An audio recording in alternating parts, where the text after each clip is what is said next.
Kentucky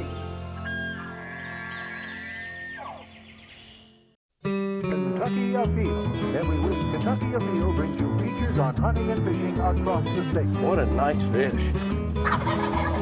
An opportunity to hopefully get that bird in the lake. Hey, we got another one over here. There he is. Ooh, a nice one too. Boy, he's healthy. What do we got? That was awesome. Got the first kill. Barely made it out of the field. Got one big smallmouth. Very nice. Double point, they're in there. There they go. Look at that joker. Woo! That's a good one there. Look at that. Beautiful. Whoa, this is a good one. That's better than good, Chad. Hello, and welcome to Kentucky Afield. I'm your host, Chad Miles. Join us as we journey the Commonwealth in search of outdoor adventure. This week, we have a little bit of adventure for everyone. A little fishing, some small game hunting, but first up, we're going on a deer hunt with a video producer named Tim Sherrard.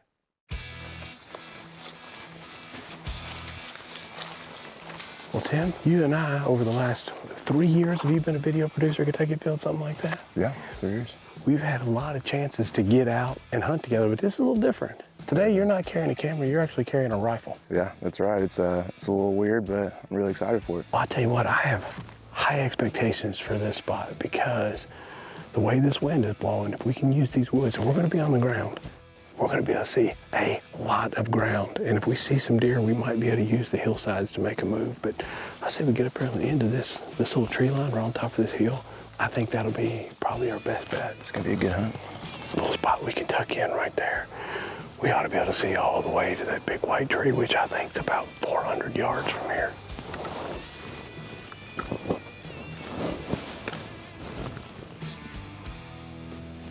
If you kill a doe and get a chance to double, then I'll probably take a shot. Okay. But I'll tell you what, this field right here, I've seen more coyotes in this field. So I went ahead and brought my rifle. If a deer comes out, you're comfortable with the shot, you want to take it, this is your hunt, you do what you want. That sounds good. If a coyote comes out, hold your ears, I'm going to try to take him. That sounds good with me. Well, Tim, you've shot a lot of fish and a lot of wildlife with a camera for Kentucky Afield over the last three and a half years. Being able to get out and deer hunt, this is really cool. And you've got 2 little ones at home. Yeah. So, you know, your time is kind of a premium right now, but I bet you're super excited to getting them outdoors. It won't be long. Your son's one and a half, right? Yeah, about to turn 2 actually in a few days. Yeah. You actually went to EKU and got a degree and met your wife. You played volleyball there. Yeah. She's from California. That's right. And you didn't have to talk her into staying in Kentucky. She decided that Kentucky was for her. She wanted to stay here and raise a family. That's right. Yeah, I got really lucky, lucked out, and she wanted to stay and raise a family. Thought I hit the jackpot, so. It sounds like you did. Yeah, that's right. Now you got 2 beautiful kids. You got a son and a daughter. When you've produced video shows, do they ever have any interest in watching something that Daddy worked on? Right now, my son's in the stage of learning what animals and what they sound like. Okay.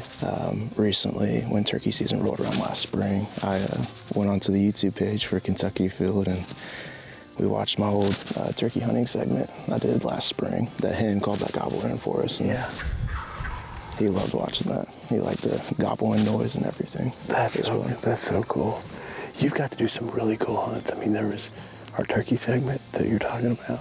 You filmed an archery buck hunt 3 years ago. Here he comes right to us. Get ready. Get ready. You filmed an elk hunt. Mm-hmm. And one of the last numerous fishing pieces. So let me ask you, people ask me this question all the time. You like filming hunting or fishing better?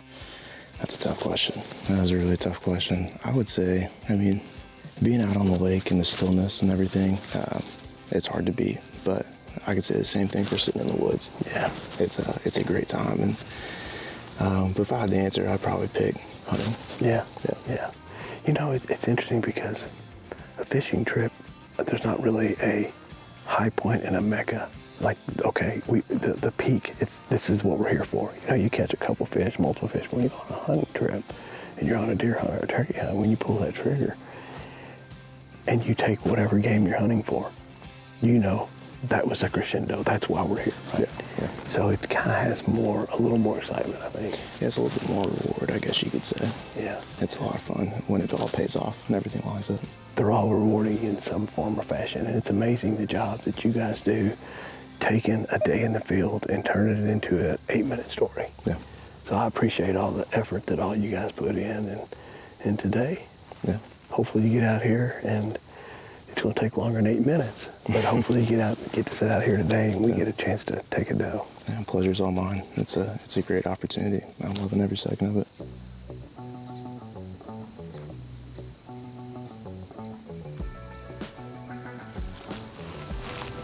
And you can see a lot of ground here, can't you? This is natural for me. I grew up just hunting on the ground with my dad all the time, so this feels like home to me. Hey, there's a deer right over this ridge right here. And it's really not that far away. It's in range. Yeah. It's completely up to you. We can either set this out, we got about 30 minutes left, or you can try to make a move right just about 30 yards up there and take a knee and try to get a shot. You want to try it? I'm gonna give it a try. Tell you what, it's right through here. I don't see it right this second. Just look down there. The way this contours off, I can see a deer head moving and feeding its way out there. The problem is, this hillside, you got to play the wind. It came out right exactly where we walked through. Unfortunately, with our wind blowing at it, we just didn't have a move on it, but we still got some time.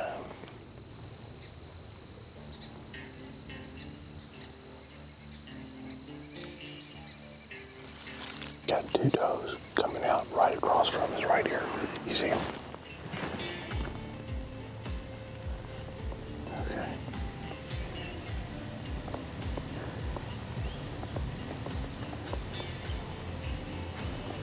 Oh man.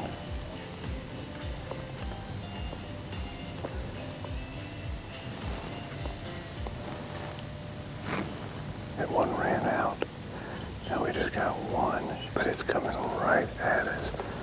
Maybe she'll start making her way left in the middle of the field on this ridge. That's a nice sized doe. And she's not looking our way. See if you can make a spin on her. Move now, move now. There you go. She's looking away. There you go. Just pick the hole. She was looking away when she's.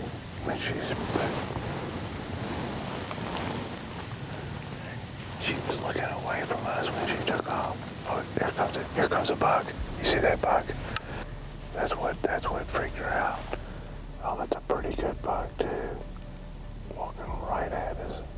Oh my gosh.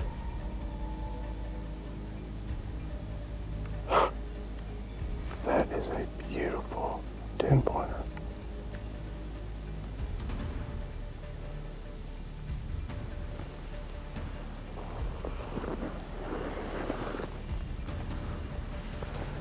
That is definitely what freaked her all out.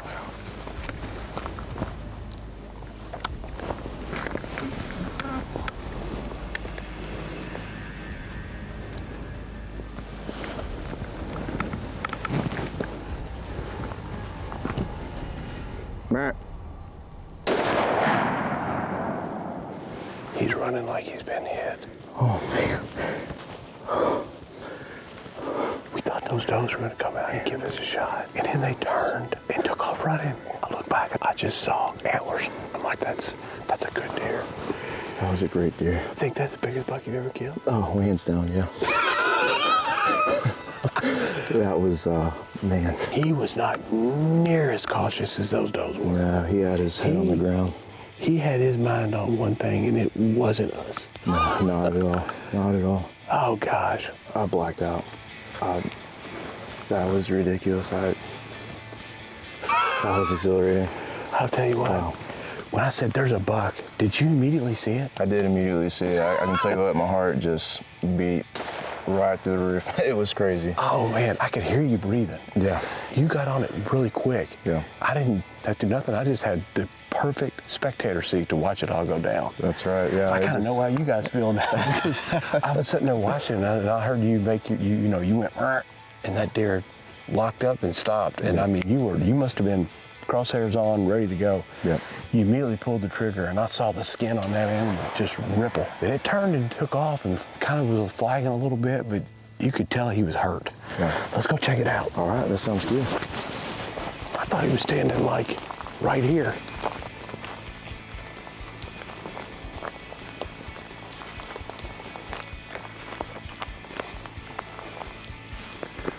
I don't think it was this far down here, do you? No, I don't. I think it's up this way, son. Oh, wait a minute, look. Oh, yeah, blood. Blood right here. Oh, there's more. Just another one. All right, let me get my flashlight out because I'm starting to see it's blending in, but I think we're seeing more and more and more blood out here. All right, look at this. Blood right there. You got some over there too. I believe it went this way.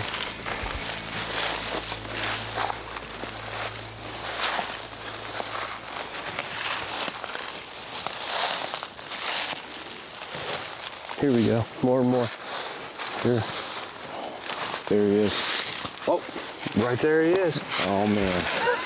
Oh, my gosh, dude. Look at that. Oh, wow. Oh, wow. That's a bruiser. Wow. He's Look at beautiful, that, man. dude. That's a big deer. Wow. 1, 2, 3, 4, 5, 6, 7, 8, 9, 10. Well, if you count this as 2, it's 12. Yeah. He's got a little broken off tone right here. Oh, man. Wow. What a beautiful, beautiful deer. Yeah. Whew. I could not be more excited for you. You've been doing the family duties, raising kids, finally get a day to get out, and you get one set. Yeah.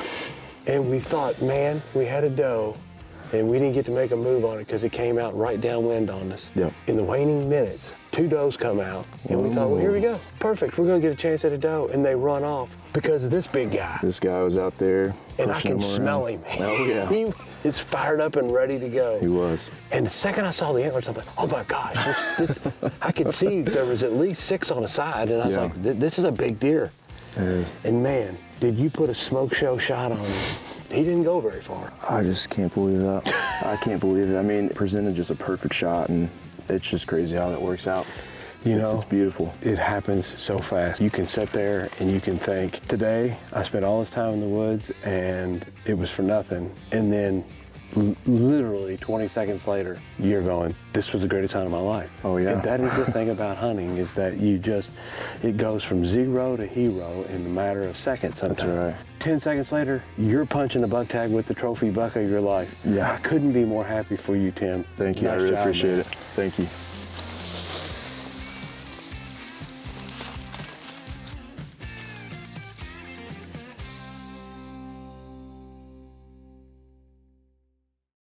The leaves have fallen off the trees, and the modern firearm season for deer is now over. And that's the best time of year to put some dogs on the ground for a squirrel hunt.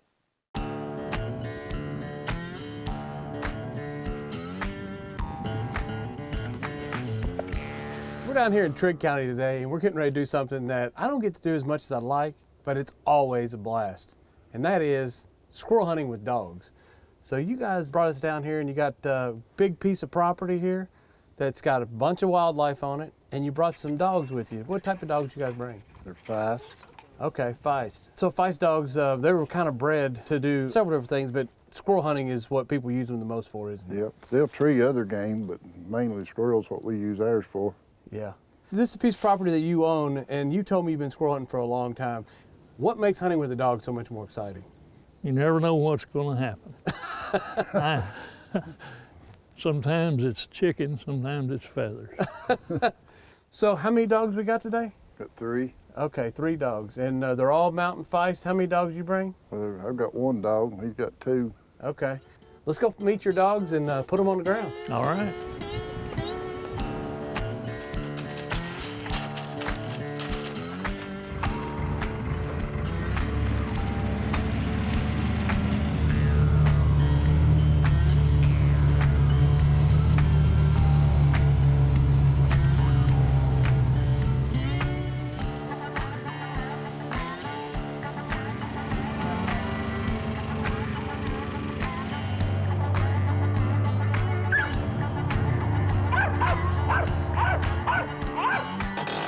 You notice this is a little different style of hunting. This hillside is kind of rolling, and the terrain is rolling. So what they like to do is to let the dogs out one at a time, let the dogs hunt out in front of them, and they follow behind in the ATV. So makes for a pretty casual day of squirrel hunting. Rosie's got one treed.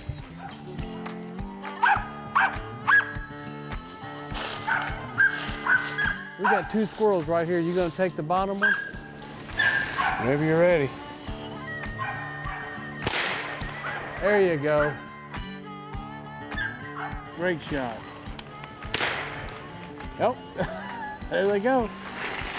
Well, let's walk up and see what you got. Right here. Thank you, darling. Well, that was a good shot. So Rosie ran over here and grabbed one of these squirrels. I don't know if she got the first one or the second one, but I found some blood. Yep, there you go. That's how it's done right there. I was born in a tent at a sawmill in 1938, and I started squirrel hunting when I was 5. And we weren't sport hunting, we were hunting to eat. Yeah, oh yeah. So we killed whatever our parents wanted to cook for a meal. So that's the way I started squirrel hunting. Wow. Been doing it ever since. Can you imagine turning a 5-year-old loose with a 22 now to kill? It was just a different time and place, wasn't it? I mean, you did it out of necessity too. Yeah. Yeah.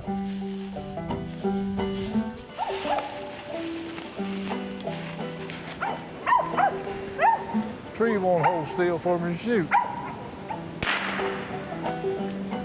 Good job. Bring it here.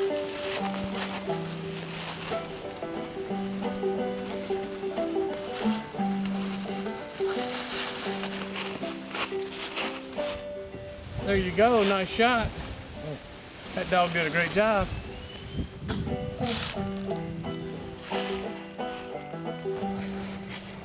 Well, I'll tell you what, I appreciate you guys giving me a little bit of history about squirrel hunting today. We've talked about squirrel hunting from the time you was 5 years old. Unfortunately, the weather didn't cooperate for us, did it? It's got a mind of its own.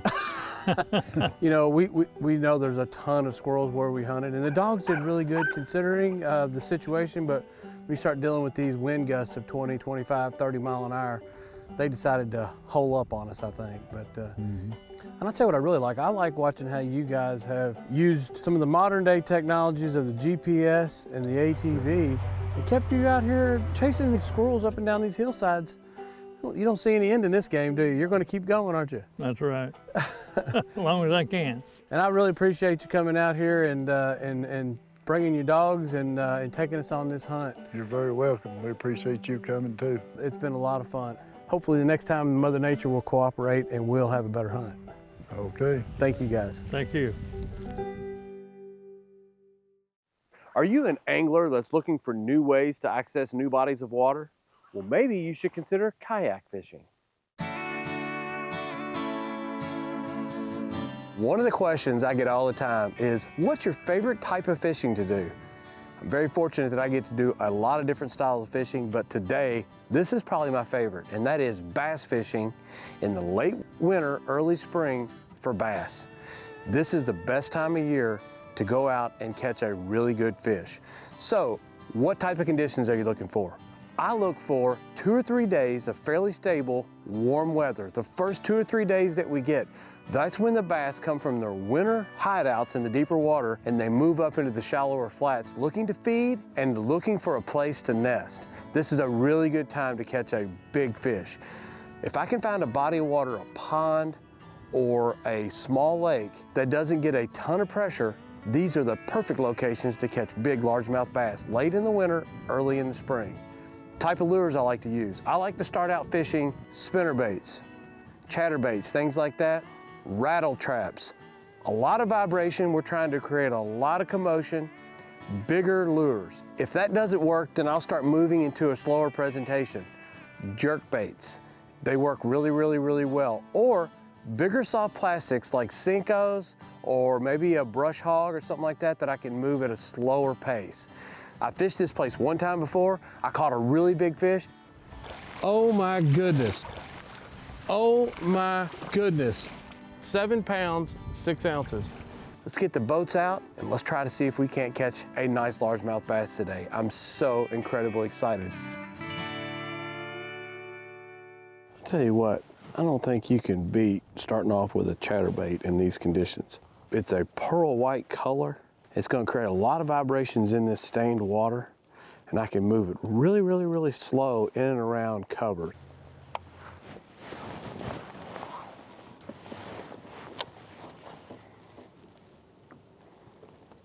Here we go. What we got here? This thing hit the second that bait hit the water. Oh, it's a big fish. It's a good one.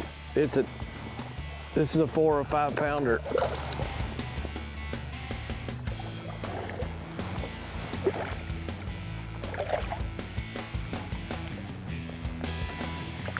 Oh man, look at that. Early March, and this fish is plumb full of eggs. Oh my goodness. That thing was sitting in about less than a foot of water.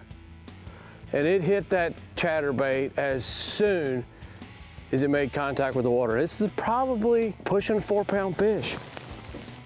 I do have a scale, might want to weigh it. Let's see what we got.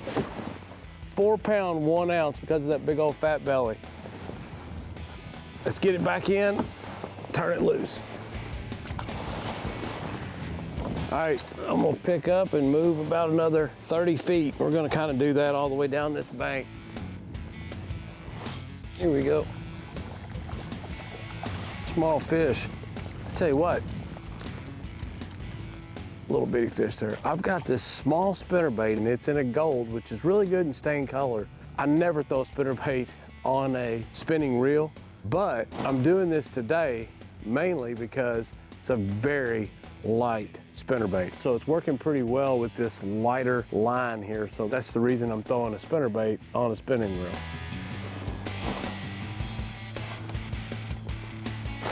Here's one.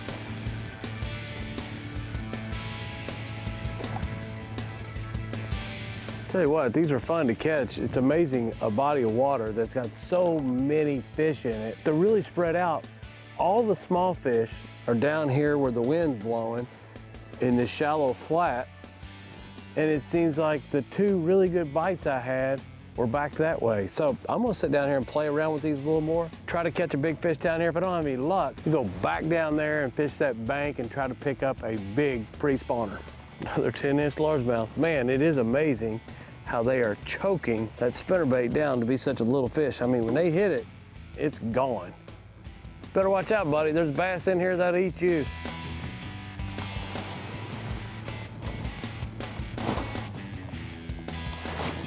There we go. Feels about like that other fish. Man, they're stacked in here. There's a little deeper water, and it actually might be the creek channel that comes through here. And these fish are sitting right in that deeper water, right on the edge. Everything around them is stick-ups and less than a foot deep. Let's get this one back and make a move for some big ones.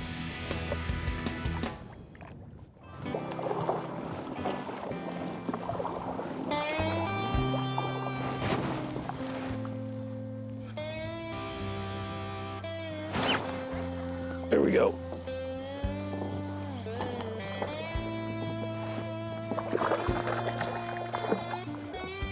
Oh man, not a big fish like I was hoping for, but it's in the big fish territory. This bank right here has produced some really nice fish. So I was hoping when I felt that strike, that was gonna be a giant. It's about 4 years away from that or longer, but hey, I'll take it. Well, I didn't get my trophy today, but you'll never hear me complain about a day on the water where you catch a 4-pound plus fish, and we did have one fish over 4 pounds. Caught several other fish, had a great time, and hey, we've got a lot of fishing left, all of spring and spawn to go. I'm looking forward to spending a lot more time this year on the water.